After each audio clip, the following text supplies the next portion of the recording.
פאבל וניקולה קובלובה. אתם מקבלים את הסמכות שלי כבורר בסכסוך שלכם עם שימי אנג'ל? בטח, אסולין, בטח. שני הצדדים מתחייבים לעשות כל מה שאני אגיד? כן.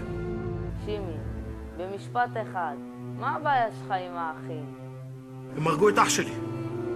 הם הרגו אבא ל5 ילדים. ועל מה? על חוב של $150,000?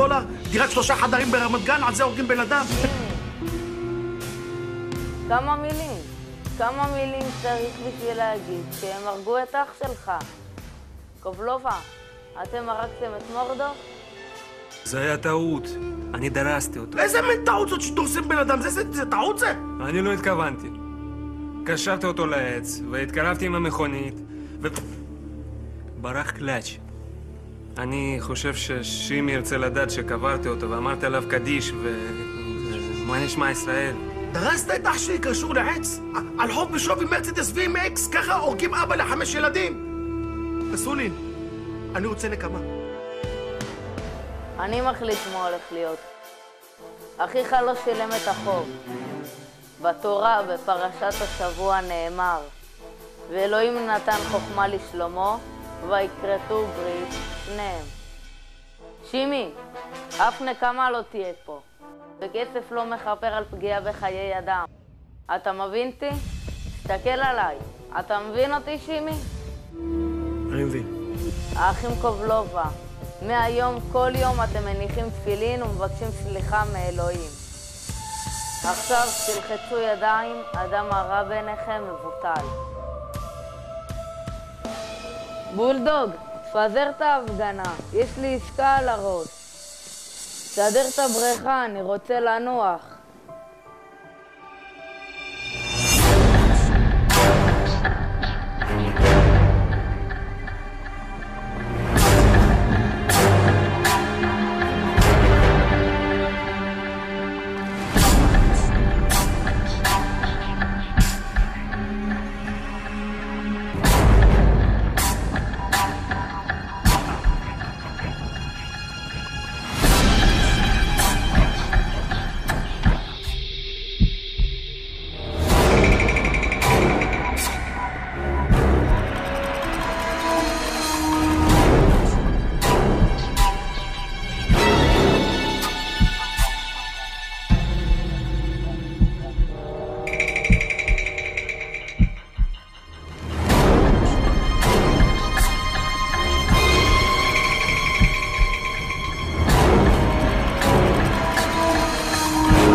אם לא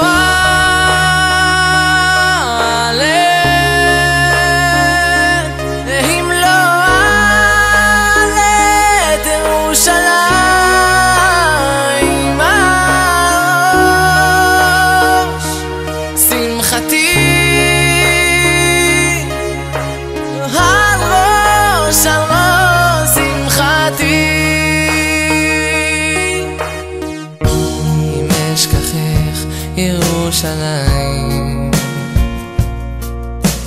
תשכח ימיני תדבק לשוני ולחיקי אם לא נזכרכי אם אשכחך ירושלים תשכח ימי